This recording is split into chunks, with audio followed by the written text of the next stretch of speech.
I'm joined as always, by my friend Chris. Always.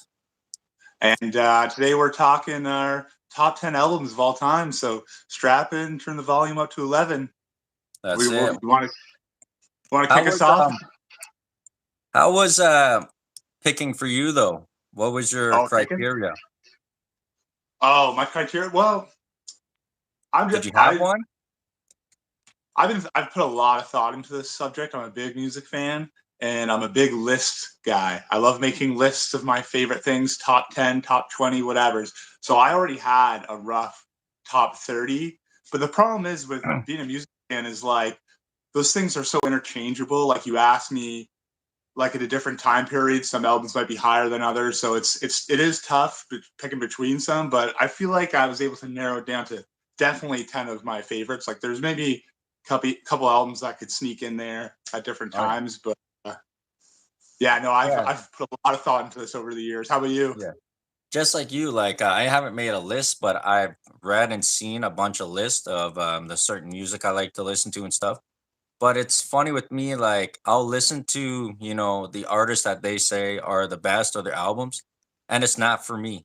It's just not for me. It's not the style I like. So it's weird. There's a lot of great artists that are really good, but their albums, are highly rated, but they're not for me, and I'm not feeling them, right? So it's one of those weird things. But I never argue with music, politics, I know, or none of that's that, or religion. I I never argue with it, because you could just go back and forth. But like you said, all of my picks are pretty interchangeable as well.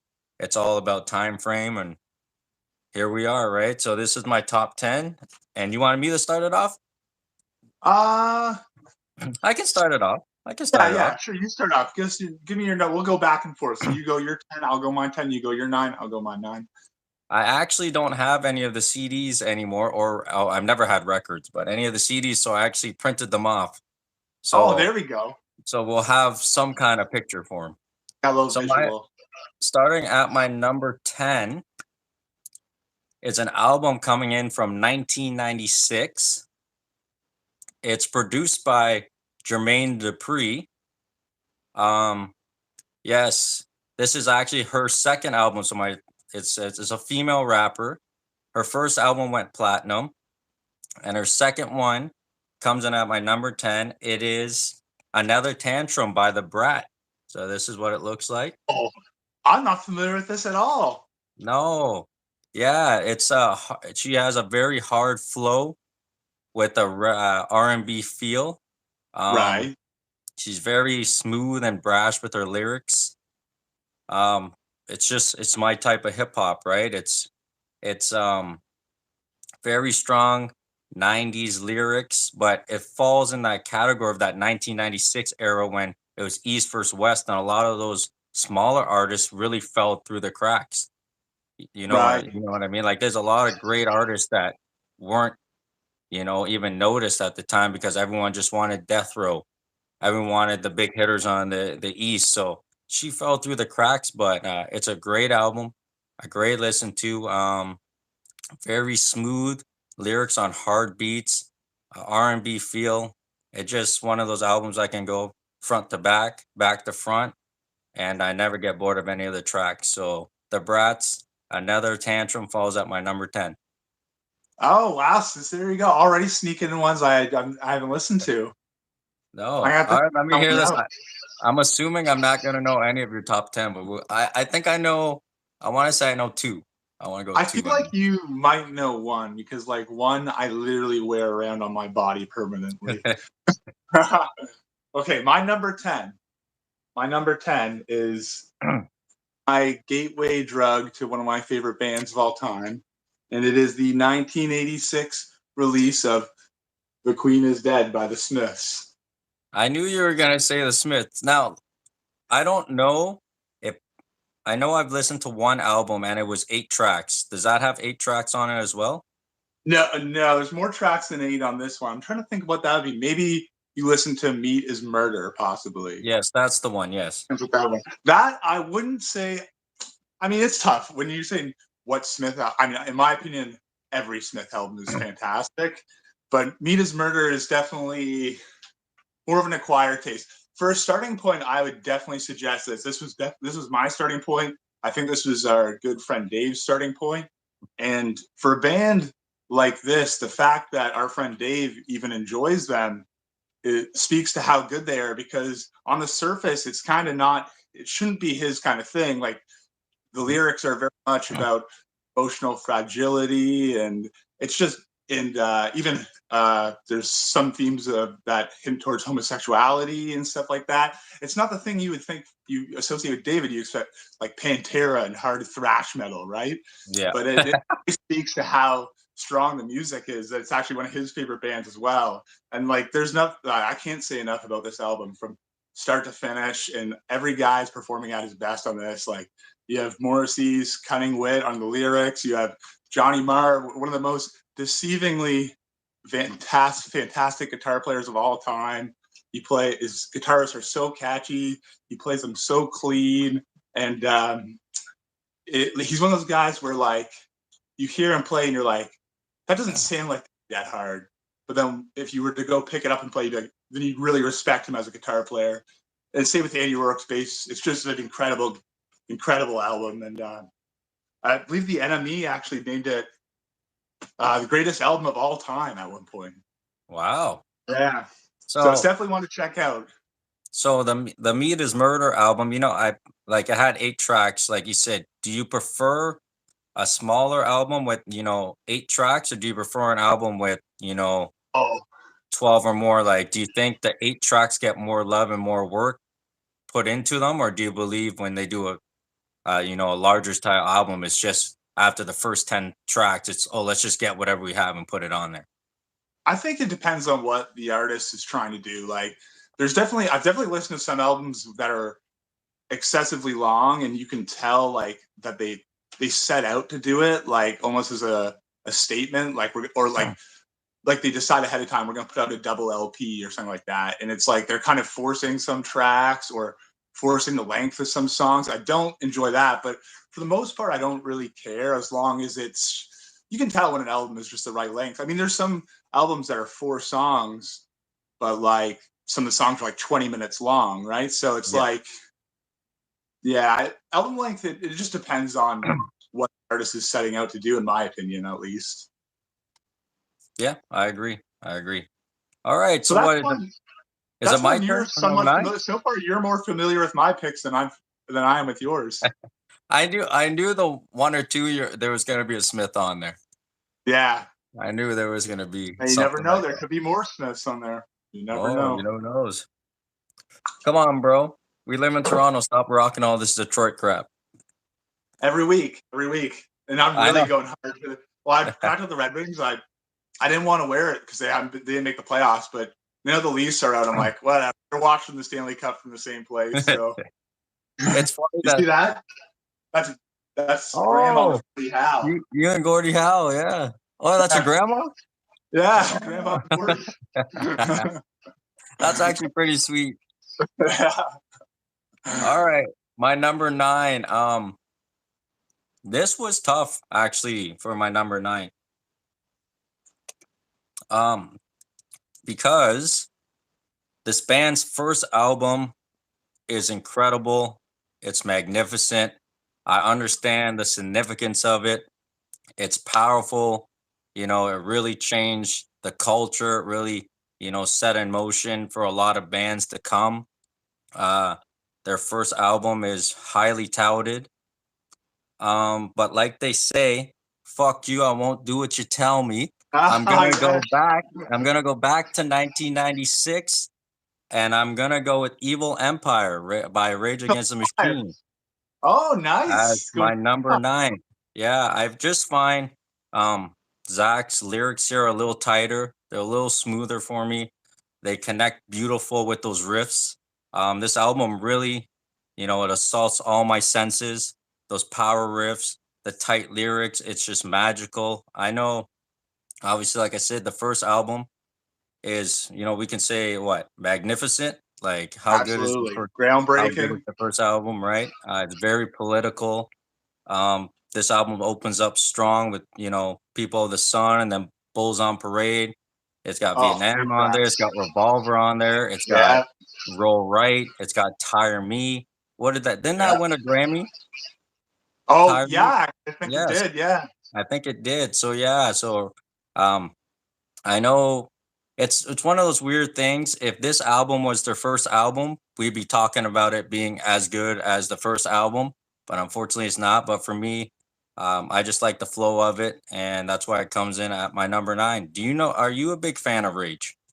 Absolutely. Rage Against the Machine was one of the founding bands of my music development. I listened to Rage Against the Machine endlessly in high school. I remember math class, like playing it on my earphones, and I'd always have it so loud people around me could make out what I was listening to. And I remember guys would be like, "Rage again, dude!" Like, but yeah, I mean, Rage Against the Machine, they really, I mean, they really, you could tell how influential they are because there were so many bands trying to be Rage Against the Machine in the late Yes, 90s and early 2000s, but nobody ever reached that peak in that genre that Rage did. absolutely not, man. Tom Morello's guitar playing too, very Yeah, unique, very beautiful. unique. Like, and I don't think we ever talk about, Zach's lyrics as a lyricist of all time. Like, no one ever brings up Rage and about lyrics, but he has to be in somewhere in the top list. I don't know if he falls in the top 10 or wherever he falls, but he has to be somewhere up there. When you talk about people that are making like political commentary with their lyrics, I mean, he's up Yeah, there with anybody. Like, he's as absolutely. strong of political messages in his lyrics as any artist ever. Yeah. But he's never brought up, right? No, and he pulls no punches. He says Yeah. exactly how he feels in his lyrics. Yeah, Rage Beautiful. is an excellent band and an excellent choice of albums. Did you expect that one? I didn't think of it off the top of my head, but no, I was thinking something else I was thinking another album when you were starting to describe it, but I don't want to say what it is because I think it might actually come up later on, so I don't want to Okay, say what I okay. thought it was. We'll But I'll see. We'll let you see. know. I'll let you know if it does come up. I got some stuff in my sleeve, man. All right, give me your number nine. Okay, my number nine, and now I'm very confident you're not going to know this one. This one is the 1997 space rock neo psychedelia classic. Ladies and gentlemen, we are floating in space by Spiritualized. I can This say I have no idea what this is. this album is this album is fantastic. This album is like a psychedelic, futuristic odyssey through space and time. It is unbelievable. It was made by this guy, Jay Spaceman, who was a terrible drug addict. His first band, Spaceman 3, fell apart because of his rampant drug addiction. So he starts up Spiritualized in the mid 90s. They release a couple albums. Then they go to release this album, and it's really the rock bottom of his life. His girlfriend bandmate actually leaves him at the time for the singer of the Verve. I don't know if you remember the Verve. You remember like Yeah, Bittersweet Symphony, and yeah. yeah, she left him for the singer of the Verve. So and then also his drug addiction was just spiraling even further out of control. I mean, the album itself is evidence of it. It literally looks like it's like a prescription drug. Like it's like Yeah. 2 tablets for each, and then it has literally the inside has instructions for the dosage of the Oh, album. that's pretty Uh, cool. So how but much? How it's much? How much does that and album run you? Like, is that like a hard to find album or? This one, not so much, because amongst like alternative music fans, it's pretty well known. When Oh, this okay. album came out, it's actually released the exact same day as Radiohead's OK Computer, and at the Okay. time, like the NME actually named it the album of the year that year over OK Computer. It just hasn't really aged with the same legacy. I mean, people talk about OK Computer now as a nominee for like one of the greatest albums ever, and you Yes. don't really hear this one brought up. It's kind of, I guess it just hasn't aged the same way. It's not as definitely not as accessible. There's songs on here that are like 17 minutes long. My favorite song on this album is called "Cop Shoot Cop." It's like this wild psychedelic song. It's about 17 minutes long, and yeah, it's just a fantastic album. Like the lyrics are. Lyrics almost give like a solitude to heartbreak because the what he was going through in his life, and in combination with like like the music. It's just a fantastic album, fantastic neo psychedelic space rock album from the '90s. I Beautiful. strongly suggest Spiritualize. And I'll have to listen to that. I have to listen to all the albums I don't know, which will be all of them except the one. yeah, The number 10 I knew, but yeah, this one's pretty interesting. It's and it's somewhat eclectic. Like there's some songs you might dig, some songs you might not. There's some songs that are catchy, some songs are very long drawn out. Like, but yeah, yeah. still fantastic album, very interesting. All right. What are we at here? Number 7? Number 8. Oh, I don't know. No. Yeah, Yeah, yeah, we're at number 8. Yes. Okay. Yeah, this was actually the hardest choice I had to make at number 8. At first, buddy, I had Illmatic here. oh, I had Then There Was X here. I oh, had Capital Punishment here. all kinds of heavy hitters.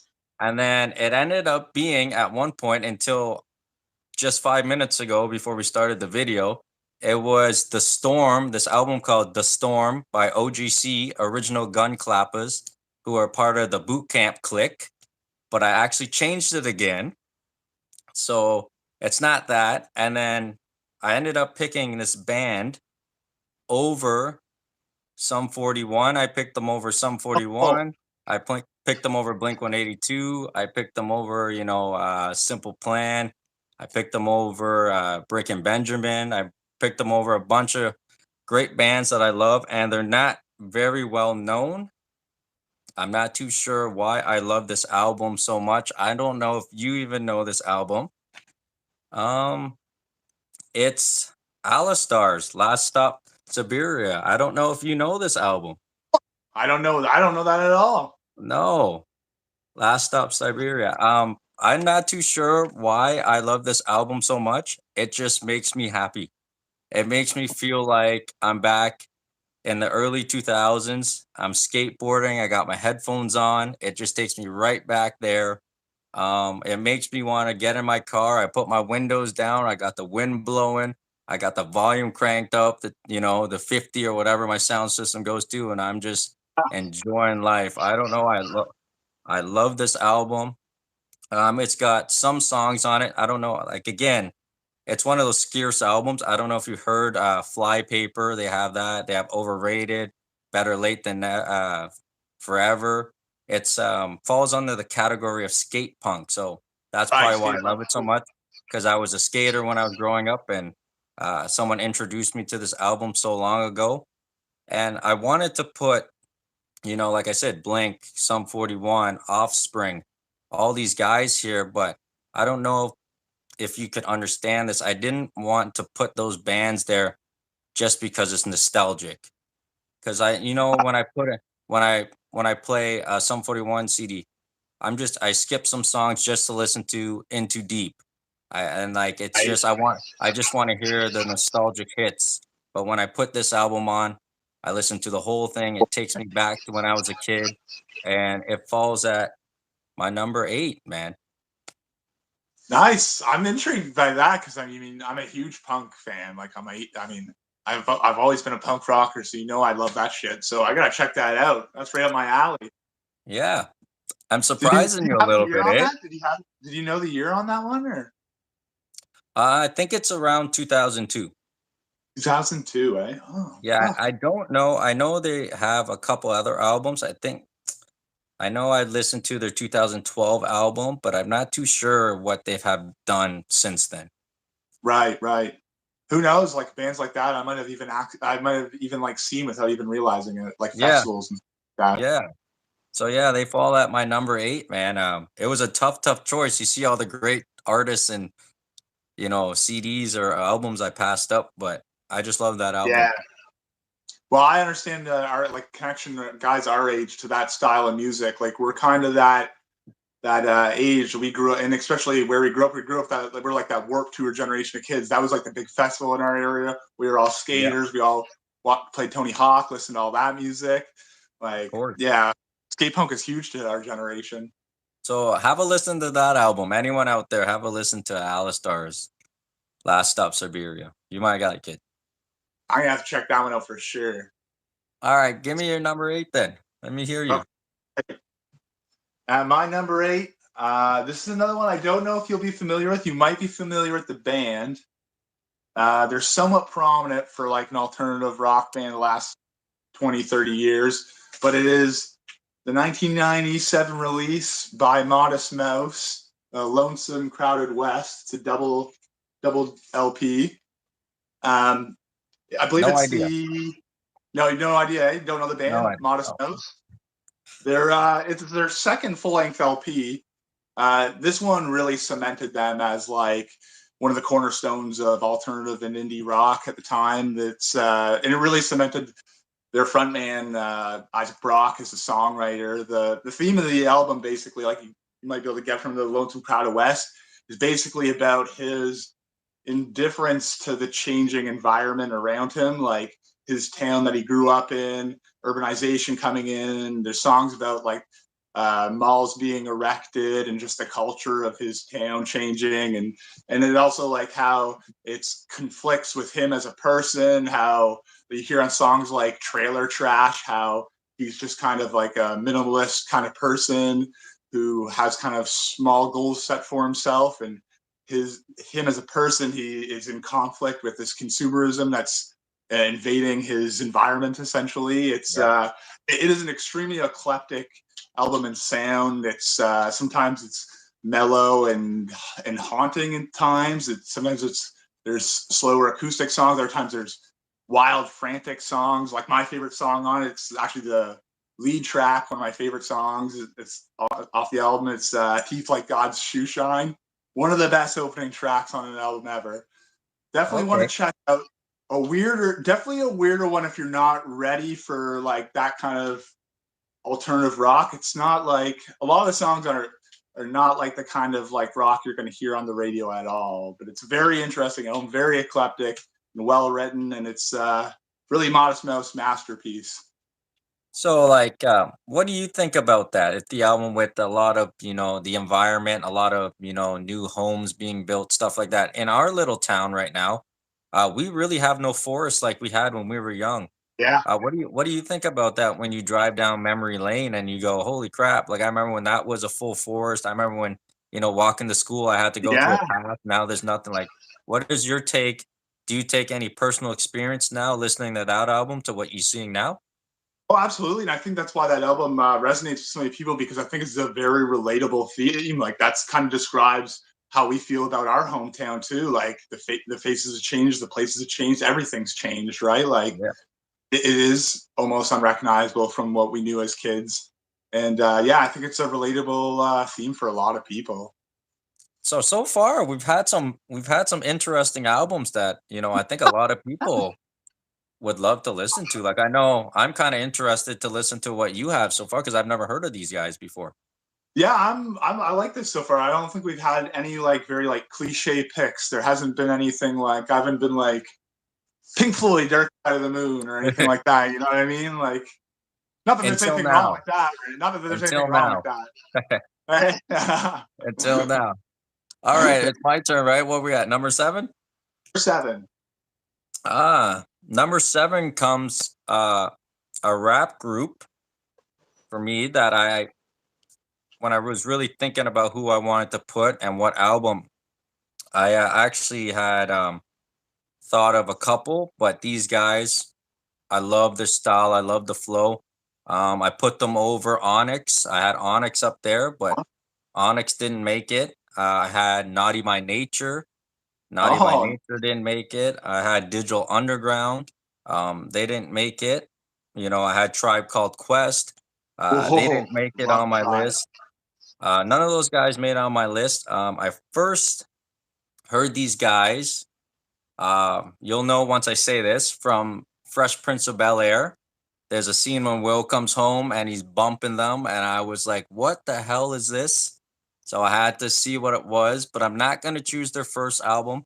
I'm going with a 1993 Straight Up Suicide by Das Effect. Oh, yeah, Jazz Effects, nice. All right. If anyone is not familiar with Das Effect's style, it's really nonsensical lines and lyrics, and rapid fire verses on a gritty 90s beat. And that is down my alley 100%.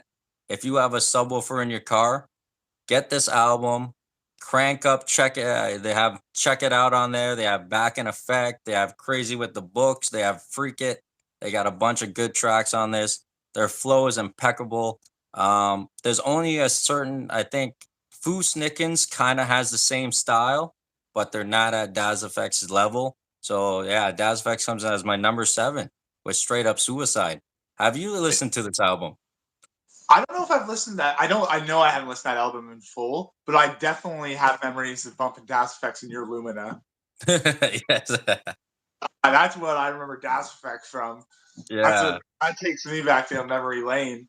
Yeah, like you could tell with those guys that that's my type of hip hop right there. Absolutely. I love the dingy, dirty hip hop, and they love it too because all their albums have that sewer type. They're straight out of Right. here, they're straight out of there, straight out of sewers. So, straight that just means they're straight out of the gutter, basically, right? But yeah, for anyone out there, check out Daz Effects. All their stuff is fire.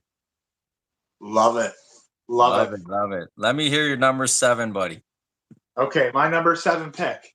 This is another one I don't think you're gonna know. It is, it is the post-rock, post-hardcore classic by Little Kentucky native Slint, the album Spiderland. I do not know this album.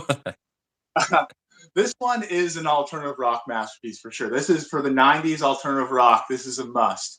This is a hard one to categorize. Like I said, you could look at it as post rock, post hardcore, math rock even.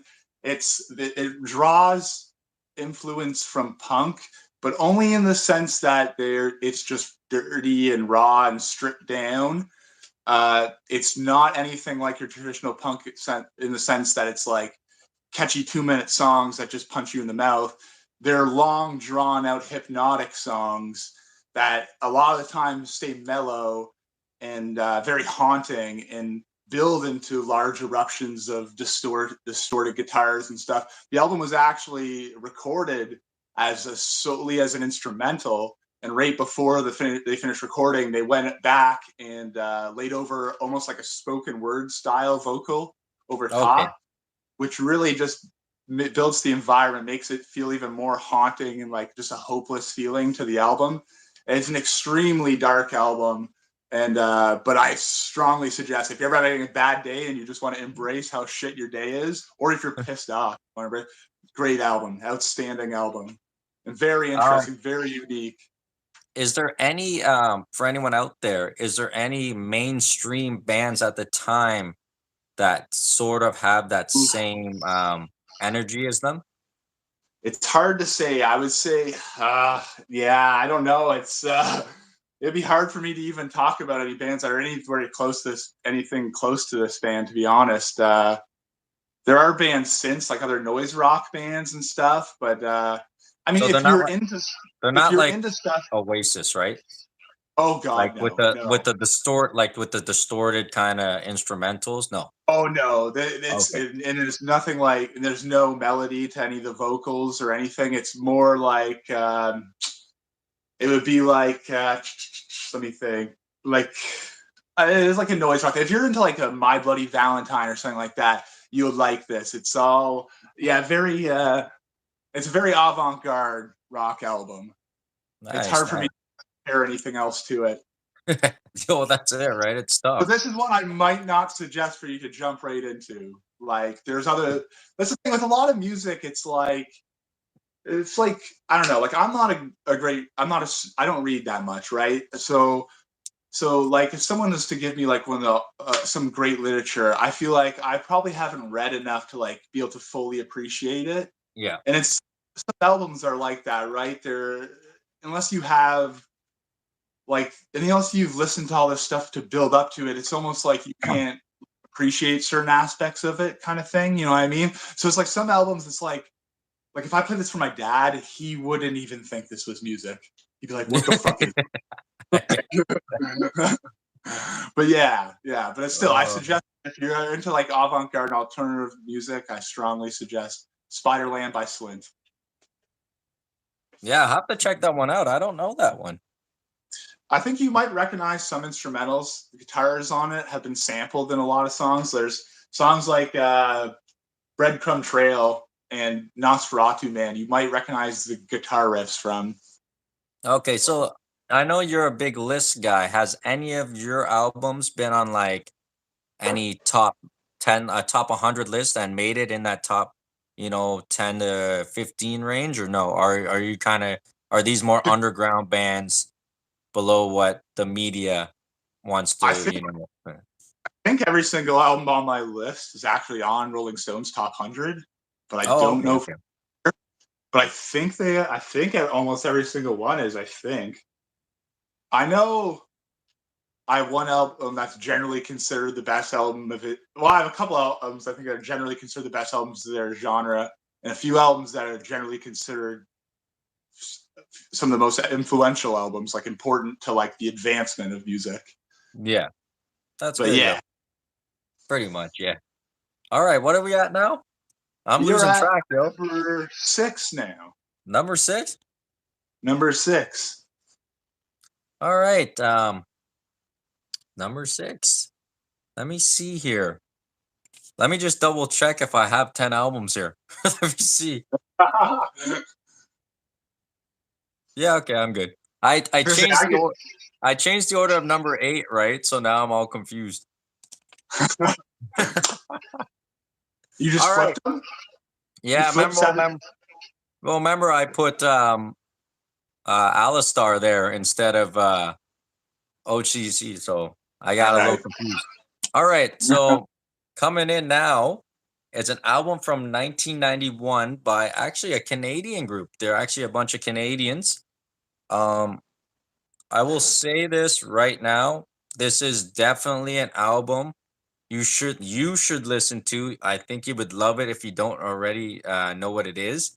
It is, I don't want to say, but all right, I'll say it. It's one of not the best hip hop albums of all time. I would say. It is 1991's Breaking Atoms by Main Source. I don't know Oh if you know this album. no, I am not No. familiar. You don't know. This is one of the dopest, slickest albums you will ever hear. It's got smooth jazz samples throughout a lot of the songs. It's got scratches from, the 80s DJing. It's a combination of the 70s, 80s, and 90s combined. It's a cult classic hip hop. It's a classic in, hip hop. It's rated actually one of the best albums of all time. Uh, have a listen to it. Obviously some of the hit songs on it's gonna be Snake Eyes, Just Hanging Out, Large Professor, and Live at the Barbecue, which was Nas's debut on a track. So Nas, Way yeah, so Nas actually debuted on this Canadian group's Breaking Atoms. nuts! I had no Yes, idea. Are yes. they from Toronto or? Yeah, I think some of them are from Toronto, and maybe one's from the States. But Right, right. if you listen to it, it is smooth instrumentals that are so beautiful with 80s mixed with 90s lyrics. It's beautiful. It's not talking about killing, it's not talking about any of that. It's just straightforward, beautiful hip hop, man. Right. Please listen to this album. I'll put it up again. Main Source, Breaking What's Atoms. that now? That fact about Nas, I had no idea about that. That's Yeah. wild. So You if on you want to hear Canadian groups? Nas on it, Nas is at the song called "Live at the Barbecue." That's his first time on a track. Wow. Now, I think no, it looks like because I don't think I have any bands representing Canada here. So it looks like you're the only one representing any Canadian groups. Now, like we like growing up listening to music, obviously, like you can tell most of the stuff we end up listening to is American, and probably even second to that, probably England or something like that. Yeah. Why do you feel like you have any opinion on why you feel like there's less Canadian acts out there? I mean, now there are some prominent ones with like Bieber, Weekend, Drake, but like when we were young, it was not like No, that. But no. Well, I don't know. I think just the British, the European bands, and the American, like, to me they just sound better. I don't know if they just have the yeah, culture of. It must be that they have the culture, of the music, down a lot more than obviously us. I think we hit more on that R&B kind of pop flavor. I think like right. our biggest artists we have are really pop artists, right? Like you said, The Yeah, Weeknd, absolutely. Justin Bieber. Obviously, we Bieber, have Drake, Cardinal Now Official. That Official. was the only guy when we were young. That was like the Yeah, guy when we were young. but his rap kind of turned into poppy rap. It was kind of that underground rap, and then it went to that poppy rap that really put him in that mainstream when he started making tracks with Akon and stuff like that, right? So Right, right. obviously, Drake is considered in the rap world. Um, Personally, I don't really listen to Drake or haven't listened to one of his albums before, but like he is considered widely one of the greatest like hip hop rap artists ever to do it. Yeah. So we have to respect that at some point. I think it's annoying seeing that guy at every Raptors game when he was a fake fan. He was never He's got there when they were Warriors losing, right? tattoos on him and Yeah. stuff. He's trying Yeah. to get into the Lakers locker room after they win and stuff. Yeah, yeah. He's a fake fan, but I know the young kids appreciate him. But what's your take? I know you also listened to hip hop growing up. What's your take on the not the newer style hip hop, but the lyrics that are so influential on these kids now that are taking these hard pills, are taking these drugs that are causing so much overdoses because these newer rappers are rapping about it being cool. When we were growing up, our rappers just talked about, smoking a joint and drinking a 40. They didn't ever talk about no, but they didn't ever talk about popping pills, only if you were listening to They're talking Eminem, about right? popping each other though with fucking Yeah. Yeah. cats. Yeah. Yeah, I know. But the thing is, it's like I feel like our generation was smart enough to be like, yeah, we're not gonna go do that. But this generation kind of listens to that and goes, oh, I'm gonna pop this pill, and then Yeah. uh, I overdoses do at an think all-time high. I do think like drugs and music and culture, it does just come in waves. Like there was the Yeah. 60s LSD wave, so much of the music was about LSD then. So many people were doing it. There's obviously like the hair when opioids hit with heroin and stuff, and the music reflects it, the culture reflects it. I think it's just I don't even know if it's if it's the kids doing what they hear the music or the music reflecting the culture. I just think it's also just that's what pills are the drug of choice now for young Yeah. people. Yeah. And if you are smoking your dope or doing your coke, people are lacing it with some shit, so you can't win either way, right? Yeah, That's exactly. a, Scary that's a time to be scary doing thought. drugs. But my Only smoke, experimental phase is over. only smoke, only smoke. Yeah, cigarettes like a good Yeah. boy. Was there was there not so much an album? Was there ever a track or a song that got you over, let's say depression, a breakup? Was there a certain song that you would kind of put on to get through something like that when you were I younger? know the I know in the darkest point in my life, the Smiths were a huge part. Like, and same with the band and album. I'm gonna say is my number one, but I don't want to get into them yet. But just like the lyrics where you're in a dark place, everything you feels hopeless, and you hear these lyrics that they're seems like the person is experiencing the same thing as you, and they're Yeah. able to put it in a term that you can almost become content with your feelings because the way they're able to express it is so beautiful. It almost makes it feel like I'm okay with this feeling of emotion because like it has its own beauty in a way. Like there's Yeah. something I can get out of it too. I can draw from it. Like look what this guy was able to draw from his sadness. Like That's it, right? I can tell I know you know this story, but when we and my ex broke up a long, long, long, long time ago, I had a work buddy and I was explaining to him what happened. And he's like, "You need to listen to this song." And he gave me this song. And I remember it was like 6:30 in the morning. I went to the bank and I was just on my way to the gym and I put it on. I put it on my phone and put it on the car, and it was a country song called "Break Up in a Small Town" by Sam Hunt. And it's basically it's basically the song about this guy that breaks up with his girlfriend in a small town and she ends up dating someone that he knew. and Oh no. he can't get away from like seeing her, Oh, but he's got to kind of deal with it. And right. I remember just sending him right when I heard the first like 2 or 3 verses. I just sent them a message at 6:30 in the morning, going, "You motherfucker!" But like, it helped me though. I listened to that Today? once, and I never ever thought about it again. So, thank you. Right. "Break Up in a Small Town" by Sam Hunt, the Drake of the country world. When you're in a bad mood, is that what you do? Would you rather something upbeat to make you feel better, or do you double down and or like I was saying, and do you tend to listen to sad music when you're sad, or do you try to build yourself up with happy music? um, I don't know, cause like there's not really a time I'm really feeling like moody, right? But if I'm at Okay. like say I'm coming home like before at my old job and I was feeling like, oh man, I want to quit, I want to whatever.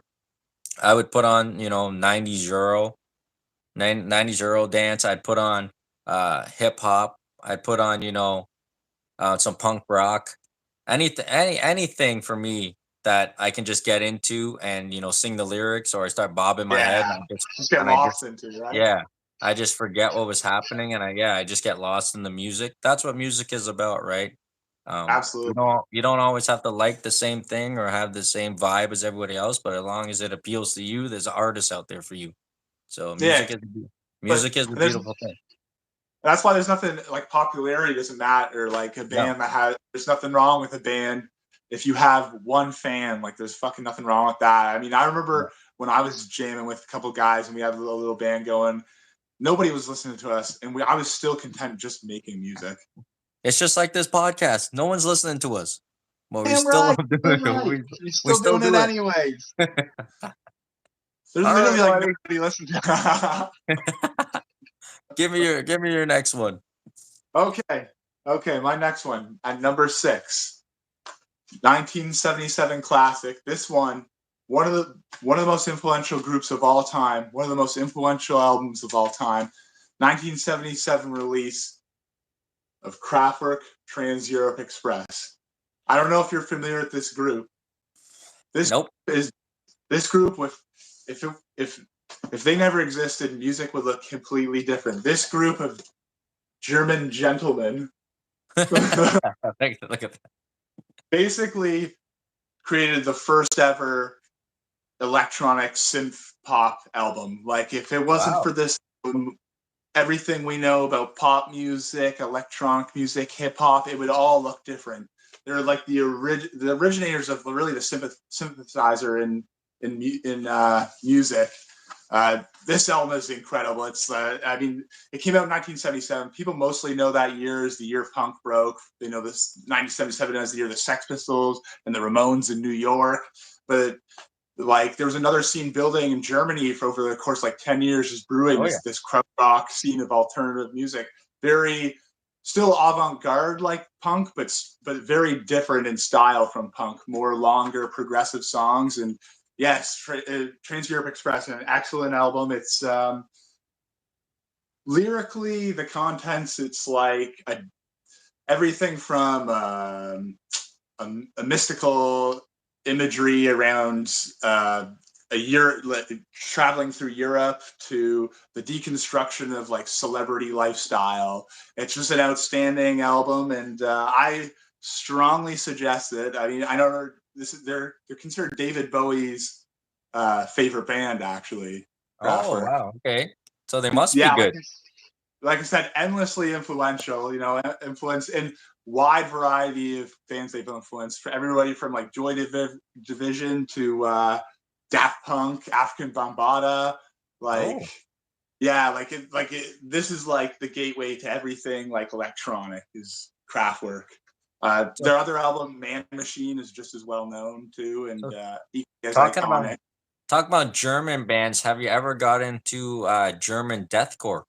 Is that something you're into? Oh, not really, not specifically. Like I know for German hard rock and like alternative like metal and stuff, all I know is Ramstein.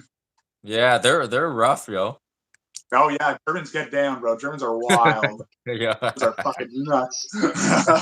But their krautrock scene in the '70s, a lot of outstanding music, Kraftwerk, and then there's other bands more more jazzy influence and funky influenced bands like Can, another outstanding band. Can really wow, very funky. They actually found their singer. He was a homeless Japanese man they found on the street. Oh wow. No way. I Another gotta very I got I rock gotta band. I gotta check out that band too then. Yeah, yeah. So Krautrock is very interesting. how are the lyrics delivered in that album? Is it like a very like do you have to think It about what he's saying or does he paint a picture easily? they're almost like the lyrics are almost like because it's such an electronic sound to the album. The lyrics are Okay. almost coming from like they sound like it's coming from some sort of like a robot overlord almost like Okay. this I like know what you it's mean. hard to say it's not like a just not super distorted voices but like yeah it's not like singing melodics or anything like that it's but a very interesting album very outstanding I think you would really enjoy it I've heard people that that haven't been exposed to the style of music I've heard them describe it as like oh that sounds like a 16-bit video game almost Oh wow. but I yeah, should I mean, without this album, there's no new wave, there's no electronic, I mean, it's the gateway to all that stuff. Perfect. There's a lot of albums you got that obviously I knew I wasn't gonna know because you're into that, realm of music that I'm never gonna get to. But I'm gonna have to try and listen to some of these albums, man. Yeah, I'm gonna have to. man. So let me ask you, when you're pulling up all the records, so I have a one question here, and I got another one I'll ask later on during the video. Quality of sound. Does records for you do it?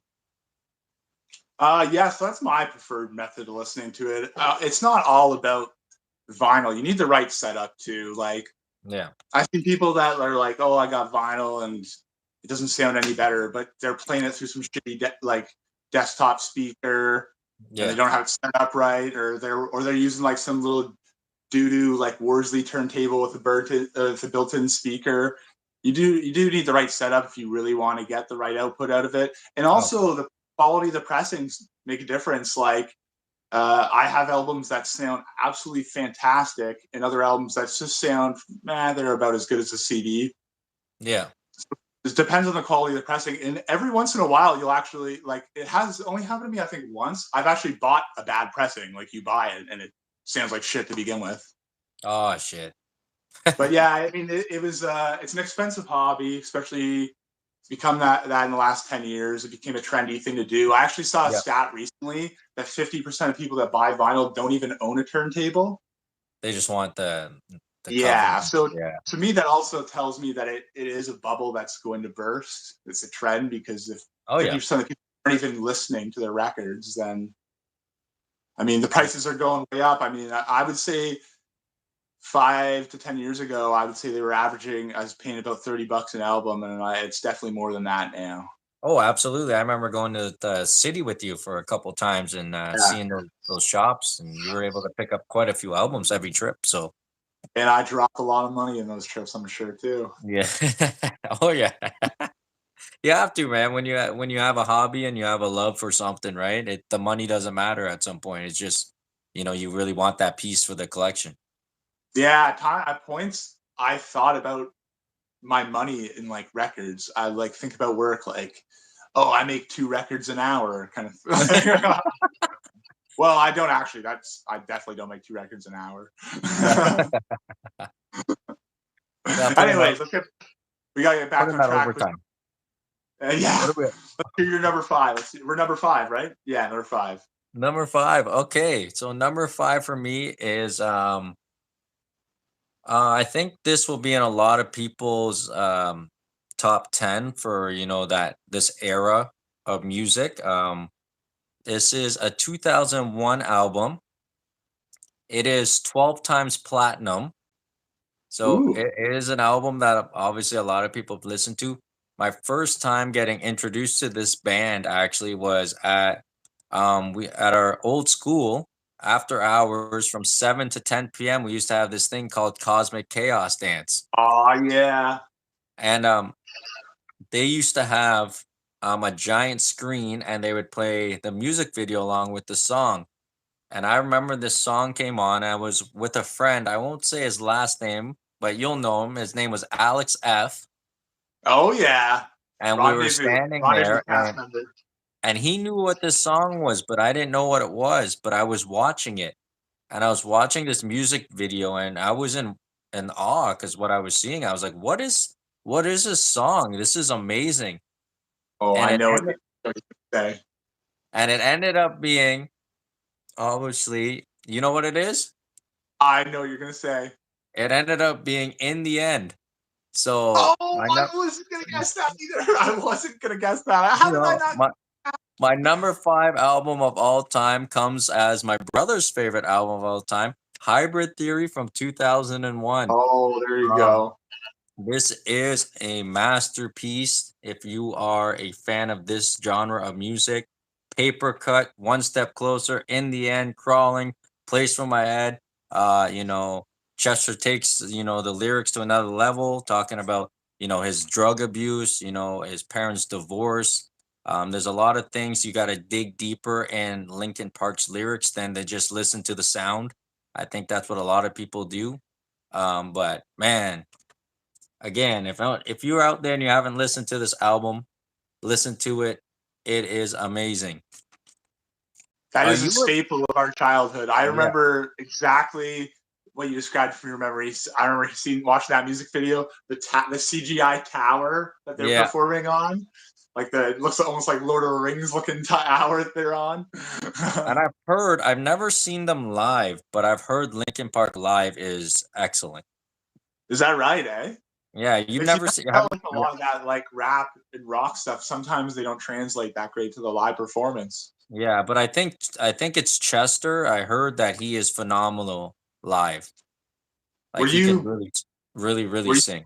when he died? When this? Um it was sad, but I'm like when that happens, I'm more sad for the family because I Oh know yeah, he has a bunch of kids and stuff. kids and they count on him, and Yeah. then you then we kind of think about why was your life so bad of what you've done in life, but then obviously a lot of celebrities go through the same thing, right? And we'll never understand. We can always comment on it, and but we'll never understand what they go through mentally being an artist and seeing what they've seen growing up, and then they're putting it on the track, so they never forget it because they're always reminded of it, and they're making money off their problems and their sorrows, and then they're drinking their sorrows away. So we'll never understand the pain of what these artists are going through. Has there been an artist that you felt sad or felt for when they committed suicide? Suicide. I mean, I'm trying to remember the suicides in our lifetime. I mean, that was one of the ones I remember off the top of my head. Chris Cornell of Soundgarden was the other one I remember off the top of my head. There was a suicide.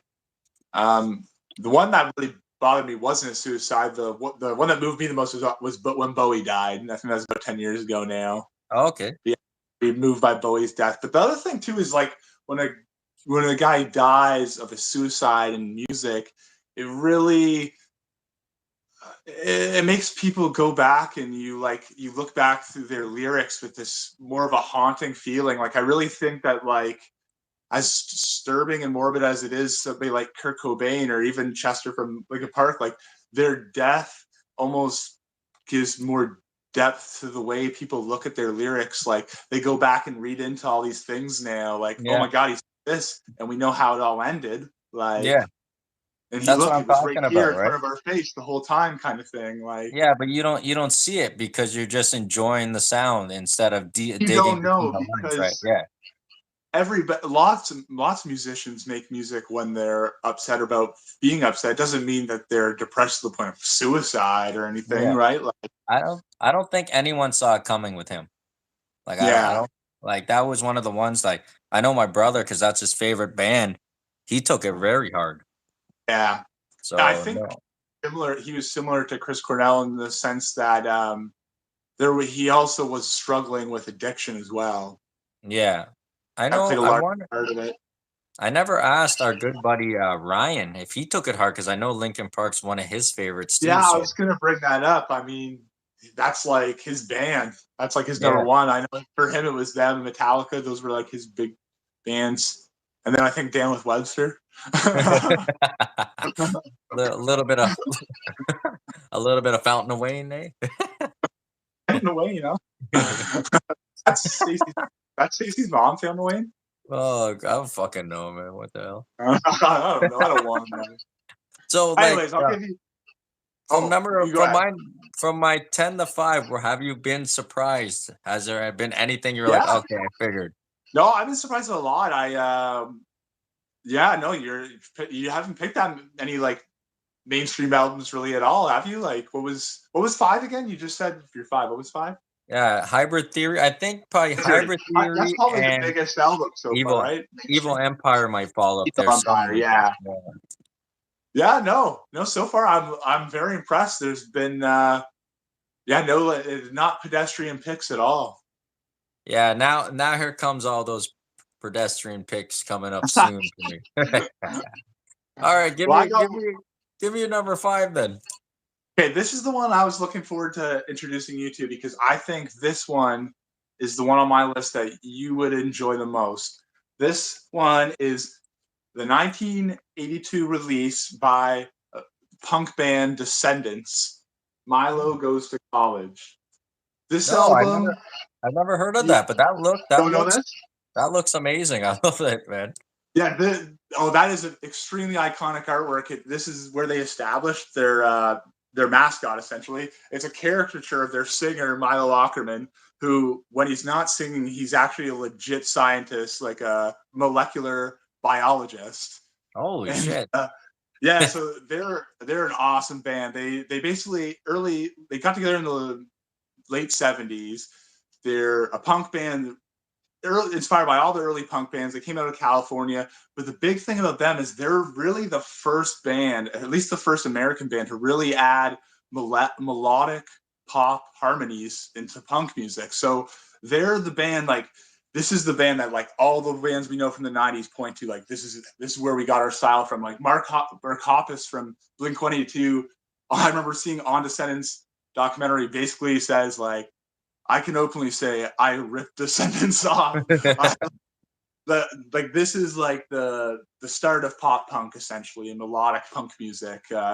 Where No, this is where punk really branches off from one direction, the melodic pop stuff, and the other direction, the hardcore stuff in the '80s. And Descendants are really at the forefront. You have like pop songs about like girls breaking up with you, but at the same time, you have songs with like about bitter anger and resentment too. Songs like Bikeage and Kabuki Girl are absolute punk classics. actually, you know Like, what? I've heard Kabuki Girl. yeah, I I was gonna say you I've heard recognize like some I of the stuff have is in heard all that skate recently. videos. Yeah. Yeah, yeah, man, because skate videos and stuff are riddled with Descendants music. It's yeah, they're like a huge influencer of everything from Blink-182, Rise Against, No Effects, Green Day, all those bands. Okay, I'm Um, gonna have to listen to that one. That one's piquing my interest more than the other one so far. what's really impressive about this album is like this album sounds like it was made in 1995 and it was made in 1982, and like that it's really that's what their legacy is. That's why they're regarded as this great band. But at the same time, it's kind of their downfall because if they would have dropped this album in 1995, as Dave Grohl says, they'd be living in fucking mansions. Oh But yeah. instead, they were too far ahead of their time. People weren't ready for it at the time. There was only a small group of people got into it, but that small group of people went on to become Green Day, become No Effects, become Lagwagon, Yeah. become Pennywise. Like, Yeah. Become one of some of the biggest bands out of that era, the 90s era, right? yeah, yeah. So That's that's the one crazy. I would strongly suggest for you out of my list. Okay, so how do you feel about artists like that when, like, obviously with me too, like, um I'm not too much into the style you're into, but when I go back and listen to older hip hop and stuff and I go, how wasn't this guy big? How did this guy not Yeah, make it? How did this the like how what's your feelings on a band like that? A band like that all or the other band, like when you're to like, me, how the fuck are these guys not sitting in mansions and yeah, looking down at people and going, "No, look at my lyrics, look at my work, look at my instrumentals, look at what we did," instead of them looking up and going, "Oh, they sound like us, but they're 10 years, yeah. are younger, right?" So what do you think about that? To me, that's all the best music to me is like that. Like I look at it like my most important feature trait in music is originality and creativity.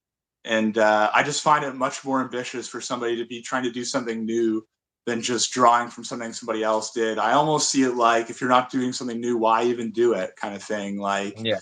Like the bands that broke the ground in all the genres, to me, are the ones that we need to look at the most. Like, I don't look, it's not like sports where you look at it like the involvement of an athlete, like, oh, the modern athlete is just athletically better than the past athlete. It's not really like that in music. Like, guys laid the groundwork, and after they did it, like you can build upon it, but like the OGs are the OGs. Like, you got to Right. respect the guys that built it from the ground up. Like, So are they a group that's in the Hall of Fame? oh no, but the Rock and Roll Hall of Fame is a complete joke. The Rock and Roll Hall of Fame is just all the bands Hey, that hey, still do. hey, hey, Missy Elliott's going in there, okay? See, this is what I don't. That's what I don't like. Like, nothing. All the stuff I've displayed so far. Like I said, probably on Rolling Stone's top 100, but you won't hear any of it on the radio. None of it's the most popular music ever made. Yeah. At the end of the day, it's the same as film. Like, the general audience, what's going to be most popular is what the most people can enjoy. So that's going to be the most neutral, driest of material, because that's the only way you can reach that many people for the most part. Of course. Of course, yeah. That's it. All right, man, we're getting there. Yeah, we All are. right. We're, What are we at yeah, now? Number 4? we're only at number 4. I just realized, oh shit. This one, I was like, oh, I don't know if we're going to be able to go an hour on this one. I was thinking that at first. We always go past an hour, yo. We could go Yeah. on. We could go on forever. All right. So my number 4 actually comes in at the newest album we've had so far. It's actually a 2019 album. Ooh. Um, I can say this guy here. So just what I'm gonna say now, I think you would have thought it would have been somebody else, but no, because I said it was 2019. It's not gonna be him. But anyways, this guy here got me through high school. I used to jam his stuff during my harder times in high school with songs like "Now She's Gone." That was again with an old, girlfriend, and we were going through whatever, and I used to bump that song. What a feeling! He's also the man that does Kofi Kingston's SOS WWE theme song. What? Yes, he No, I is. don't. He is my favorite. I know reggae changes. There's so many different styles of reggae, but he is my favorite reggae artist of all time. And his 2019 album comes in at my number 4, and that's Hybrid by Cully Buds. I know. Oh, I'm not familiar with this either. No. This has a lot of big bang tracks. Tech Nine is on there. Russ is on there. He's got Delon something Dizzy White on there. He's got Bank, he's got Love and Reggae, he's got Bounce It, he's got Show Love, he's got Callaloo, he's got Time Flies, he's got Everything Blessed. This is a really good album with smooth lyrics, reggae style. It's not that hardcore lyric style when you can't, really understand Right, what he's saying right. when he's flowing. It's more like a rap style. Um, Reggae. It's very beautiful. So check it out. My number 4 is Hybrid. You've never listened to any of? Have you listened to any Cully Buds before?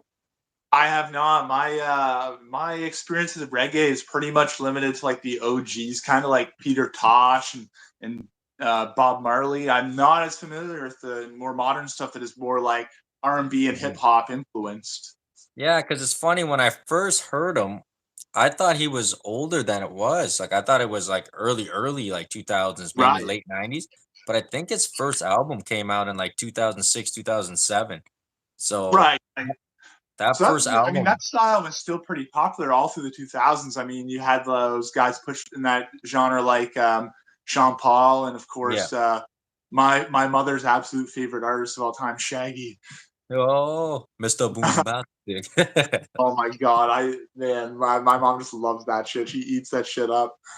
Hey man, his Hot Shot album is actually really good too, though. It's got some good flavor on it, yo.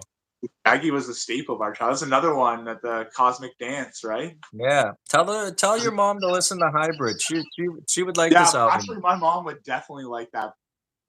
He is smooth, man. I'll tell you guys. You guys are looking for a nice smooth reggae album with some, some guest appearances that can really spit fire, try out Hybrid. That comes at my number four. Nice, nice. Number four. Let me And then hear it. that will probably be the newest album we got on ours. I don't think Yeah, I for have sure. anything that cracked the new millennium. I think everything I have is pre 2000.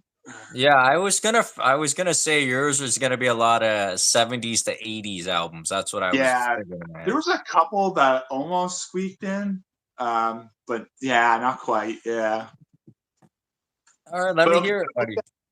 number four. Number four.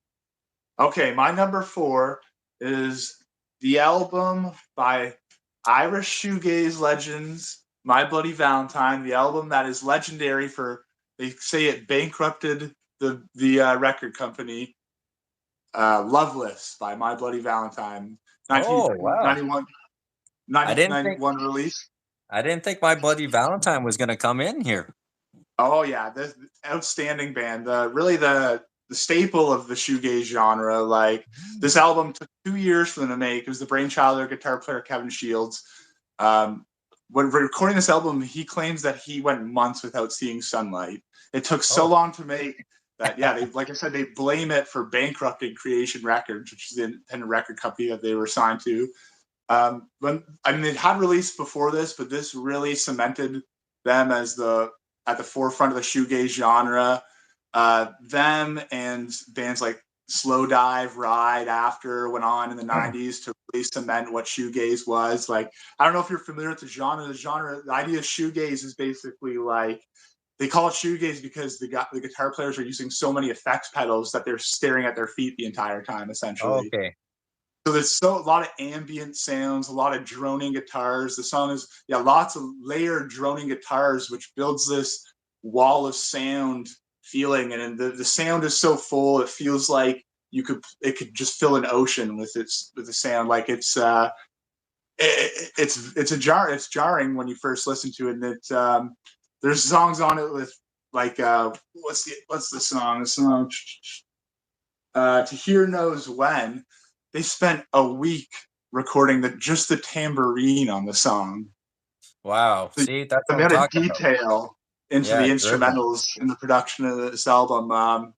Yeah, I strongly suggest it. Another outstanding avant-garde album. The combined vocals of Belinda Butcher and Kevin Shields is hypnotic all throughout the album. It's outstanding. The opening track, Only Shallow, it can be enjoyed by punks, indie kids, metalheads. It's an outstanding album. I highly suggest it. I consider this album the greatest album of the 1990s. I think a lot of alternative rock fans would agree. Not that it's a definite thing. It's always debatable, of course, based Yeah. on preference, but it's that highly regarded of an album. Is Outstanding there album. is there a band that came after that had that similar feel for you Uh, or as them, not exactly like them. I would say like there's bands that have drawn from them. Smashing Pumpkins and Radiohead, okay, as well they're as along those lines. Mogwire, Okay. also pretty influenced by My Bloody Valentine. You can hear a lot of like early Smashing Pumpkins in a song like Sometimes. You might not actually. Have you ever seen the movie Lost in Translation with Bill Murray and Scarlett Johansson? Yes. Yeah, sometimes it's featured in that. A lot of shoegaze. Shoegaze is originally the originators are a band called the Jesus and Mary Chain. They really got the ball running, and My Bloody Valentine is kind of took the ball and took it one step further. It's actually interesting because it's a genre of music that actually really is born out of Ireland too. Yeah. That's pretty cool, man. Yeah, I didn't think they were gonna be on the list, but I was surprised at yeah, that one. Because that's yeah. My that's Bloody, actually that's actually a band that I know. you know My Bloody Valentine, eh? I do, but I'm not like a big listener. I obviously could tell from what I've shown so far that I don't really peek as that far back into that genre of that realm, but I have heard songs here and there for sure. Right, right. So I was Okay, number four, right? So you got we're in the top three now, baby. Top three top podium. three. Who takes the bronze medal for you? I think this is actually going to be a quite surprise, man. Oh shit. I'm just gonna break it down like this. Devil in a Midnight Mass, Red Oh, Flag, Fallen Leaves, Pins and Needles, Surrender, Let Me Do My Best, Ric Flair. Woo! This album is amazing. I fucking love this album. It's Billy Talent with Billy Talent 2. count two. Yes, my favorite track on this is actually Pins and Needles, and then Surrender comes after that. Um, when I first got my 97 Ford Probe GT, um, I put this album in. It came with a little 6-inch subwoofer, and I used to drive around all day, all night, all week, and I would be blasting Billy Talent 2, and I didn't give a fuck who was what they thought or that was my choice for album. I think this probably shocked you a little bit. You probably weren't expecting this album to come. Oh no, I wouldn't have guessed. I wouldn't have No, guessed. so far, but again, it's an album that I can listen to front to back and back to front and not even think about skipping a song. I love the lead singer's vocals. I love his voice. I don't think there's a band out there that sound like them with that kind of voice and sound. So I love them, man. I love them. Do you have any experience with Billy Talent? Yeah, yeah, and that's really too when I think about it, almost one of the last eras of like hearing rock on the radio is like that Billy Talent, Rise Against era kind of rock music from Mhm. when we were in high school. It's like that's like the last rock music I even remember hearing on the radio. But yeah, no, I have a couple good because I don't know if you remember my dad's connection with Billy Talent. My dad worked with the Oh, drummer. did he? I don't Or he remember had that. yeah, he worked with the drummer and he was off. I mean, he was sick. He had a ailment. I think the fellow passed away now. I think they Oh, okay. tour the drummer from Deftones or something like that now, Mm. or no, Alexa on Fire, Oh, and okay, yeah. but yeah, so my dad actually worked the drummer. My dad, I remember he the only time he ever encountered him was a work basketball game where Buddy didn't play because he was sick, but his girlfriend played. But everyone would say the word around the plant before they got big was like, "You got to check out this guy's band. These guys have like a wild band." And Wow, that's I've actually crazy. seen Billy Talent live a couple times. I saw them, I think 2 years ago, open for Rise Against in London, and then I saw them at Rockfest in Montebello, Quebec, maybe 6 years ago. And holy Wow. fuck, man! It's one of I wasn't like right up on the stage, but I was pretty close. That was one of the most crushing crowds I've ever been. Like if I wasn't 6'7", I couldn't get my head above the crowd. I feel like I would have died in that crowd. It was so crushing. People were pushing forward, trying to get up closer for Billy Talent. Like, oh, and another one, one of my coworkers too. That album, tattooed right on the neck, like Cody Rhodes style. Oh, Billy yeah? Talent too, right on the neck. Oh, wow. Yeah. I won't go that far on my neck, but the album Oh, this album is amazing. It's a really, really, really, really, really, really good listen to. So anyone out there, please listen to Billy Talent, support them. I love this man. and you're representing Canada again. You got two That's Canadians it. on you. What's wrong with you? I know. What What's can I wrong with say? you? It is all Okay, Irish, English, and American bands. let me hear your number three, man. We're Okay. getting there. Well, maybe not a Canadian band, but my number three band, all Rastafarian bands, Oh, the godfathers of hardcore, the Bad Brains. Their okay. 1982 release. It's really the kick-started the DC hardcore scene. Really the first hardcore band. This album dropped in '82, same as that Descendants album. Like I said, how punk split in two different, really went in two different directions there. The melodic punk pop sounds like Descendants. This is the opposite. This is like the starting point for hardcore. This album, I couldn't fucking imagine hearing this in 1982. The songs are so fast. They were definitely, when this came out, the fastest band that ever existed. Still super fasting by today's standard. There they are on the back. Yep. These guys are wild. The songs are so fast, and you'll go through 3 or 4 songs of like 1.5 minute, 2 minute, just punch you in the fucking face, insane hard songs, and then boom, drops down into a reggae song. The next song. That's crazy. I don't think I've ever heard this band. Oh, I dude, should really pay. to get the full experience, I wouldn't even suggest listening to this album. I would suggest go on YouTube and watch their live set from CBGB's. It is just energy and it's insane. People rushing the stage. The set starts off. The singer HR, one of the most frenetic, energetic, wild frontman of all time. He comes blasting through the crowd, runs up on stage, dude's doing backflips on stage. He's fucking Holy shit. screaming. I don't know what he's saying. Just fucking nuts. Like if you're not prepared for it, it really take you back. It is a wild album. But like like I said, they're really the godfathers of hardcore music. Um, Super influential. You know, went on to influence bands like you mentioned, Rage Against the Machine, big Yeah. influence. Against the Machine, Nirvana is one of Kurt Cobain's absolute favorite bands. Dave Grohl talks about how he got his drum style from the Bad Brains. Um, and Beastie Boys, actually, I don't know if you've ever seen, but Beastie Boys actually started as they named the band Beastie Boys because they wanted to emulate Bad Brains. They want BB. Like those guys used to Oh, sneak out of wow. their house as teenagers to go see the Bad Brains play, and they actually started as a hardcore punk band before they became a rap group. That's crazy. Yeah, yeah, yeah. I do know that. Yeah. Yeah, Man, yeah, I don't excellent know. album. Songs like Band in DC, Attitude, just outstanding album, just awesome. And you can listen to it all in like 20 minutes. The songs just kick you so fast, and it's over with, and it's just yeah, it leaves you in a pool of sweat and wanting a cigarette after. I gonna have to listen to these. There's a lot of them here that I want to listen to, man. So it's nice that it's good that we chose this because there's some albums we never heard of, right? And I know I haven't heard any of yours, so it's good for me. There's always room to grow your library, right? Oh yeah, that's it. I just hope I know no one else knows my music genre, so I hope I've shocked the people that I know that they go, oh shit, Chris hasn't put any of these ones on that I thought he would have Yeah, there's a few I thought I would have seen already, and I haven't seen them yet. I'm waiting had. to see these last two. I mean, these last two could be two that I definitely saw coming, but who knows? I might not. Maybe it could be. It could. My number two could be Macho Man's Bad Man album.